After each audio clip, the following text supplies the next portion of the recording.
On peut penser que les lunettes de soleil sont un accessoire avant tout pratique, mais de plus en plus, elles se taillent une place dans l'industrie de la mode. Aujourd'hui, je rencontre un créateur de lunettes de soleil originales et d'épique design qui pousse le eyewear encore plus loin. Jean-François de l'entreprise qui porte son nom, Maison Bourdon. Jean-François, tu as un parcours assez atypique, si on veut, parce que, bon, tu as fait des études en ébénisterie. Ensuite, tu es devenu luthier pour faire des instruments de musique. Et là, tu travailles dans la construction, mais tu as une maison de lunettes, dans la Maison Bourdon, une collection de lunettes. Parle-moi du parcours. Qu'est-ce qui fait qu'un gars de construction se retrouve dans l'industrie de la mode comme ça? Au début, c'est toujours de pouvoir vivre de son rêve. T'sais, moi, je pense que tu viens sur la Terre pour accomplir quelque chose. Fait, si tu peux vraiment réaliser ton rêve, tout le parcours de ta vie, c'est là que tu vas comme évoluer en tant qu'humain. Quand j'ai travaillé en ébénisterie, j'avais vraiment aimé ça. Là, par la suite, j'avais décidé d'aller en lutherie parce que de prendre un arbre et de faire un instrument avec, je trouvais ça super. Puis j'avais tout le temps eu l'idée de fabriquer des choses. Fait que en lutherie, j'avais fabriqué des guitares avant de suivre un cours de lutherie. Puis par la suite, j'ai comme su comment faire des instruments de musique. Fait que là, j'ai inventé des instruments de musique, mais je trouvais que c'était comme trop long. Mais quel genre d'instrument de musique? J'ai inventé, c'est un genre de gros cylindre avec deux pots, puis à l'intérieur, il y a un tuyau, puis il y a des cordes. Puis ce pied-là actionne les cordes, puis cet autre pied-là vient jouer les notes, puis tes deux mains vont suivre le tempo. Fait que là, c'était comme ça.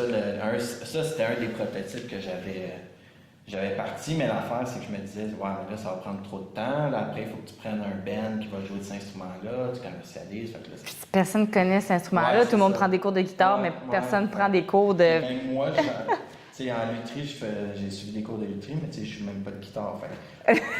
Ça va bien. Mais dans le fond, tu es un patenteux. Ouais, parce que là, ici, moi, j'ai remarqué ton bracelet, puis je me suis dit, c'est toi qui l'as fait. Oui, ça, c'est le bracelet d'ébène et de noc de perles. Mais moi, j'aime vraiment l'idée je me lance un défi, même si c'est quasiment impossible à faire, ben je vais le réussir. Ça va prendre le temps que ça va prendre, mais je trouve que c'est avec des gros défis comme ça que tu passes à toujours des plus gros défis. Il ne faut pas que tu aies peur de faire un paquet d'erreurs, il faut juste tu pars avec une super idée puis tu fonces. Puis pourquoi, toi, c'était les lunettes? Les lunettes, c'était vraiment... j'étais un été au chalet de mes parents, il y a longtemps, puis là, je me suis dit, j'ai pas d'argent, je veux une paire de lunettes, je vais me faire une paire de lunettes. Fait que là, je suis parti avec un morceau de plastique, j'ai gossé ça sur le bras de galerie. Là, c'était super tout croche. Hein. Fait que là, de fois en fois, je me suis dit, je vais réussir à un moment donné à faire des lunettes. Fait que là, mon père était naturologiste, il m'a montré comment faire des moules de plâtre, mais là, les moules de plâtre ne fonctionnaient pas, ça cassait. Fait que là, j'ai essayé du plastique pour des dentiers, mais là, ça ne marchait pas encore. Mais de fois en fois, je faisais erreur, je réalisais. Erreur, je réalisais quelque chose. Fait que tu apprends toujours tes erreurs, puis de fois en fois, ton produit est de mieux en mieux, mais tu es quand même super loin de réaliser comme une lunette vendable. Mais ça a été vraiment un processus. Tu as une idée, puis tu lances, puis tu poses des questions. Mais qu'est-ce qui était dur à Montréal? C'est parce qu'il n'y a personne qui fabrique des lunettes. Puis moi, j'ai pas étudié dans les lunettes. Donc, tu n'avais personne pour t'accompagner là-dedans? Fait que j'allais voir sur Internet, je prenais des trucs, j'allais voir des opticiens, je leur donnais des prototypes, ils me disaient corrige ça. Ma machinerie, c'est la même affaire. Il a fallu que j'invente une machinerie pour faire des lunettes de soleil, même si j'ai aucune base là-dedans. Là, après, c'est de trouver un plastique qui peut faire que tu peux faire des lunettes avec, parce qu'ils ne vendent pas du plastique à lunettes de soleil. Il faut vraiment faire des tests. Tu vas pas chez Omer de Serre, mettons? J'ai quasiment essayé ça, mais là, le plastique que j'utilise, c'est un fournisseur qui vend du plastique pour Bombardier. Fait que là, il a fallu que j'appelle les techniciens directement aux États-Unis qui font le plastique pour Bombardier pour qu'ils me disent, fais des tests dans main parce que nous, notre plastique à base, il n'est pas fait pour faire des lunettes. Fait que là, il faut que tu changes tes points de fusion, tu changes... Il a fallu que tu te débrouilles vraiment. Il a fallu que je devienne un chimiste en même temps. Puis en même temps, je travaillais dans la construction le matin. comme avant, j'étais plus dans le coffrage. Dans le coffrage, T'arrives, t'es fatigué. Ouais. OK. Fait que t'as vraiment un horaire là, très chargé, Ouais. mais c'est ta passion. Est-ce que tu dirais que le côté construction, c'est comme le côté, bon, la vraie vie, j'ai des factures à payer, Ouais, voici, c'est vraiment ça. puis je vais travailler le soir pour aller Ben, vivre mon rêve. Parce que quand tu es tout seul dans ta compagnie, puis surtout un peu dans mon domaine, c'est que quand il y a un problème, ben, il n'y a personne qui peut t'aider. Il faut que ça sorte de ta tête, tu n'as pas le choix. Là.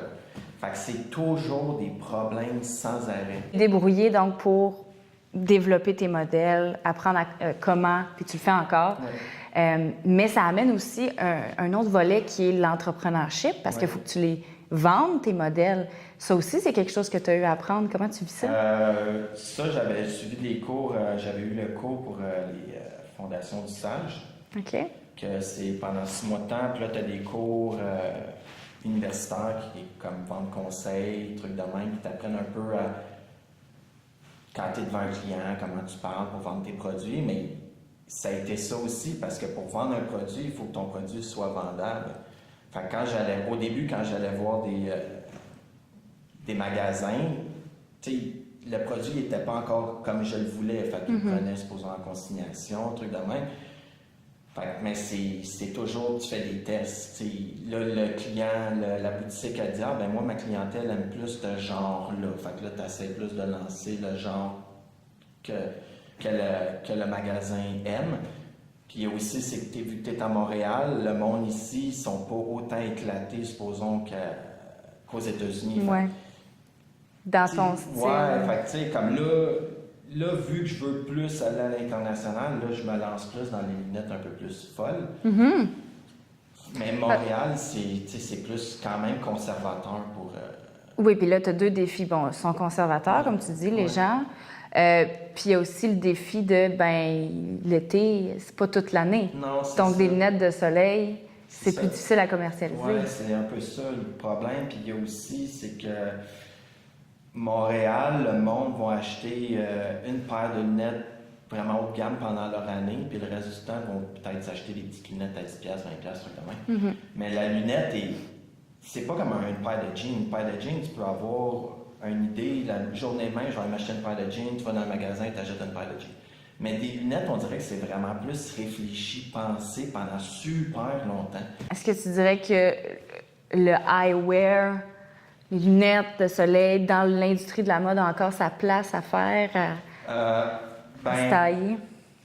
L'affaire, c'est que 80% des lunettes sont fabriquées par un major qui est Luxottica. Lui, il fait toutes les lunettes pour tout le monde. Il fait pour Ray-Ban, il fait pour Chanel, il fait pour Oakley, il fait pour tout Dior. Toutes ces compagnies-là, ils font juste des designs. Ils font pas leurs produits. Fait que quand ils vendent un produit, eux, vu qu'ils le font pas, ils savent même pas comment ils font leur produit à la limite. Fait que, tu sais, moi, c'est un peu ça qui m'insultait un peu, c'est quand tu es une marque, tu devrais faire ton produit. Moi, je pense encore que c'est le même. Comme ça, tu sais où c'est qui est fait, puis toute la transformation. Fait que quand un client vient te poser des questions sur ton produit, ben, tu fais juste dire la vérité parce que tu connais ton produit. C'est ton brand qui le fait. Tu sais, c'est pas... tu sais, il y en a qui vont importer du cuir, mais le cuir, ils pensent qu'il est fait en Italie, mais en réalité, il est fait au Vietnam. Mais le gars qui vend ta botte en cuir, lui, il sait pas qu'il est fait au Vietnam parce qu'il fait pas son cuir. Fait que le client qui achète le produit, il pose des questions à une compagnie qui fait des bottes, mais la réponse, ils ne peuvent pas la donner, ils ne connaissent pas leur produit. Donc, tu penses qu'il y a un peu de démocratisation à faire, d'information? Il faut que les gens soient au courant de ça. Je pense que c'est ça. Il y a beaucoup... Je trouve que le monde ne se renseigne pas assez sur ce qu'ils achètent. C'est ça un peu le problème. Puis si le monde poserait plus de questions, mais les compagnies feraient plus attention parce que la compagnie, elle veut vendre son produit. Elle va s'adapter. Oui, c'est ça. En même temps, tu veux pas ça. Tu veux vendre tes lunettes à toi. Non. Moi, je veux faire des lunettes qui vont durer super longtemps. Je veux comme les lentilles que j'ai sur mes lunettes, c'est les meilleures lentilles au monde. J'ai fait vraiment affaire avec une top compagnie. Je leur ai dit, je veux les meilleurs verres au monde. Fait que là, on a fait élaborer, puis je suis arrivé avec des produits. Une lunette faite à Montréal, mais avec des produits qui viennent de l'Asie, mais c'est les meilleurs verres au monde. Comme... la même affaire pour ma monture, c'est d'avoir la meilleure monture. T'sais, je veux vraiment faire un produit haut de gamme qui va durer longtemps. On va aller voir ça, pourquoi elles sont si uniques. résistante. On va tout décrire ça.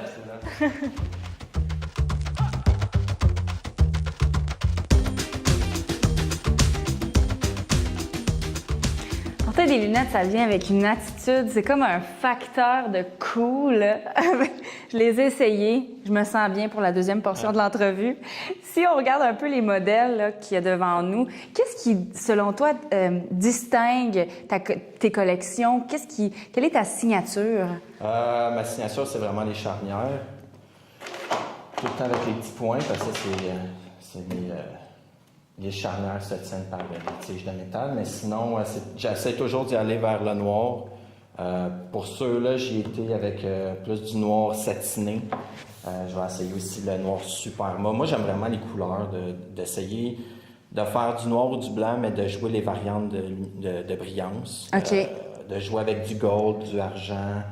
Puis c'est quand même des modèles qui sont, je veux dire, extravagants. Quand on regarde celui-là, Ouais. tu veux vraiment t'éclater, là. Ben, quand tu es un designer, tu n'as pas le choix. Tu veux pas copier ce qui se fait, parce que sinon, tu vas pas te démarquer des autres. Fait que c'est vraiment...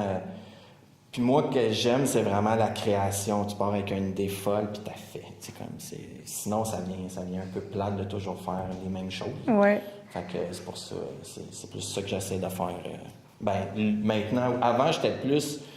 Mes modèles étaient plus simples parce qu'il fallait que je trouve la façon de faire. Aussi, mais ouais. là, je suis rendu que je sais comment plus fabriquer des lunettes. Puis d'y aller un petit peu plus en folie.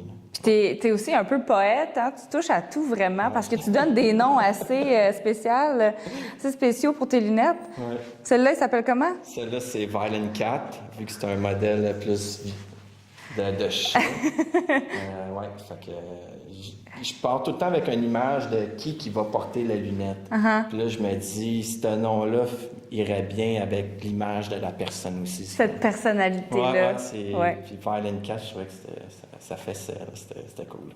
On a parlé beaucoup de la différence entre du haut de gamme et du bon marché et des modèles qui sont fabriqués à grand volume. Si moi, je vais acheter une lunette, comment je fais pour distinguer une lunette haut de gamme d'une lunette bas de marché? C'est vraiment, selon moi, c'est l'assemblage, la mécanique et la qualité des lentilles. Quand tu t'achètes une paire de lunettes, oui, c'est un côté look, mais en bout de ligne aussi, il faut que les lentilles soient super bonnes pour tes yeux. Tu ne veux pas affecter tes yeux avec le temps. Quand tu achètes des lunettes moins de bonne gamme, les lentilles qu'ils mettent dessus, c'est sûr qu'ils vont couper le prix. Fait qu'ils te mettent pas des bonnes lentilles. Fait que d'acheter des lunettes à 20, 30, 40 $, c'est pas bon pour l'acheteur parce que ton œil doit forcer pour voir au travers du verre. Fait que tu fais toujours forcer ton œil. Fait que si tu portes ça tous les jours, tu fais juste maganer tes yeux. Fait que quand tu achètes un produit haut de gamme, tu t'assures d'avoir un produit, dans l'overall qui est bon pour tes yeux puis qui va bien te faire, qui sera pas trop serré. Fait que quand tu achètes une lunette haut de gamme, c'est sûr, c'est d'aller voir sur Internet tes matériaux sont faits comment, ta lunette va durer combien de temps, tes garanties. C'est quoi les mots-clés pour les matériaux pour dire ça, c'est de la qualité? Comme pour les charnières, des charnières italiennes, c'est sûr, c'est toujours un gage de qualité. Des charnières rivetées, c'est toujours le mieux parce que c'est une tige de métal qui tient ta charnière, fait que c'est pas une colle qui va décoller. Les lentilles, c'est sûr que moi, c'est du technique. C'est du CR39, c'est le meilleur plastique pour... On retient 39. CR39. C'est le meilleur pour la vision. Après ça, tu as du polarisé. Moi, c'est tout polarisé. Encore là, c'est le meilleur. Polarisé, ça veut dire? Polarisé, à la base, c'était, je pense, vraiment pour les pêcheurs parce que polarisé, tu vois au travers de l'eau. Okay. C'est un fil qu'ils mettent sur le verre, mais ton polarisé va faire en sorte que les couleurs vont être plus vives. Quand tu conduis, s'il pleut, l'anti-reflet va pas arriver. C'est comme tu as un blocage pour ton anti-reflet. Fait que le polarisé, c'est, supposons, le top du top, en fait, de qualité pour tes yeux, sur des lentilles. Tu as fait un projet récemment avec la Fondation des Canadiens de Montréal. Ouais, Canadiens de Montréal. Comment ça s'est passé? Vraiment, vraiment intéressant. C'est mon beau-frère qui m'a parlé. Ah, j'ai un contact.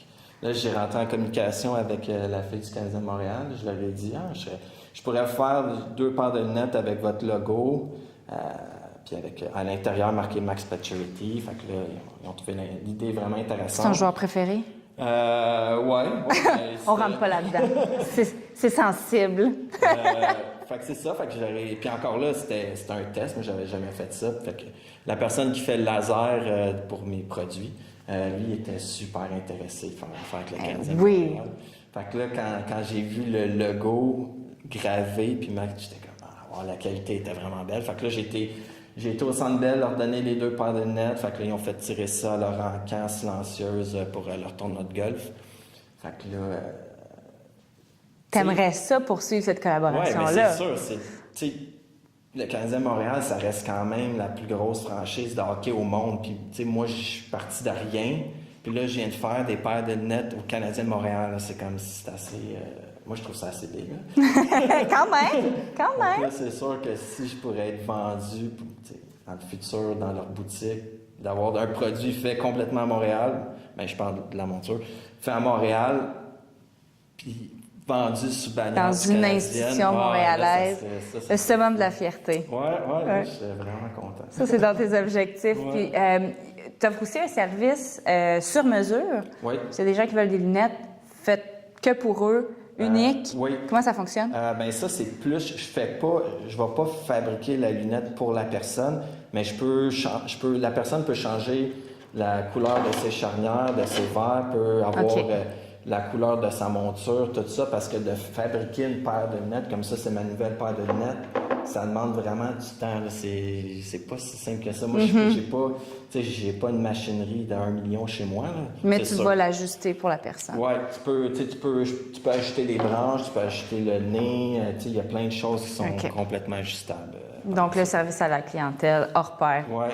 Et si on regarde cette lunette-là, qui est un prototype, qui n'est pas terminé... Non. Mais on peut voir qu'elle est assez originale, qu'elle sort des sentiers battus. Ça, c'est parce que tu veux ouvrir ton marché à l'international, puis tu te permets aussi un petit peu plus de folie à ce niveau-là. Mais je me rends compte que ces temps-ci, le monde va porter des lunettes un peu extravagantes. Puis plus c'est fou, puis plus que le monde aime ça. Fait que c'est pour ça que je me suis dit, vous aimez la folie, je vais vous en donner. Ouais. Fait que c'est pour ça que là, maintenant, je m'enligne plus vers... des lunettes plus tige de métal, puis vraiment faire quelque chose d'extravagant le plus possible. J'avais fait aussi cette lunette-là incrustée de bois, mais ça, c'est super long à faire aussi. Fait qu'il y a toujours l'idée de... oui, tu peux lancer une lunette complètement folle, mais il faut que tu te dises en combien de temps je suis capable de la produire. Il y a tout ça, parce que si tu fais une paire de lunettes, puis ça te prend 4 jours à la faire. Il faut le faire intelligemment quand même. Oui, c'est ça. Faut que, avant de produire, il faut que tu penses à comment je vais la produire avant de la faire. Fait que, c'est tout ça aussi qu'il faut que tu penses. Tes points de vente? Où est-ce qu'on peut en acheter? Là, pour mes points de vente, j'en ai à Montréal, puis j'en ai à Drummondville, puis à Valleyfield. Il faut aller sur www.maisonbourdon.com. Dans Points de vente, vous allez voir mes points de vente. Puis là, j'ai des nouveaux points de vente qui vont se rajouter. Et tu les vends en ligne aussi? Oui, en ligne aussi. La livraison est gratuite partout au Canada. Merci beaucoup, Jean-François. Merci. Et voilà, c'est ce qui complète la 2e saison d'Éco-entrepreneurs. Dans les dernières semaines, vous avez découvert des créateurs passionnés, des entrepreneurs de la relève de chez nous, dont on peut être très fier. Peut-être que vous vous êtes procuré leurs produits ou encore peut-être même que ça a créé le désir de vous lancer en affaires vous-même. Quoi qu'il en soit, merci beaucoup d'avoir été avec nous. Mon nom est Marielle Soucy et je vous dis à très bientôt.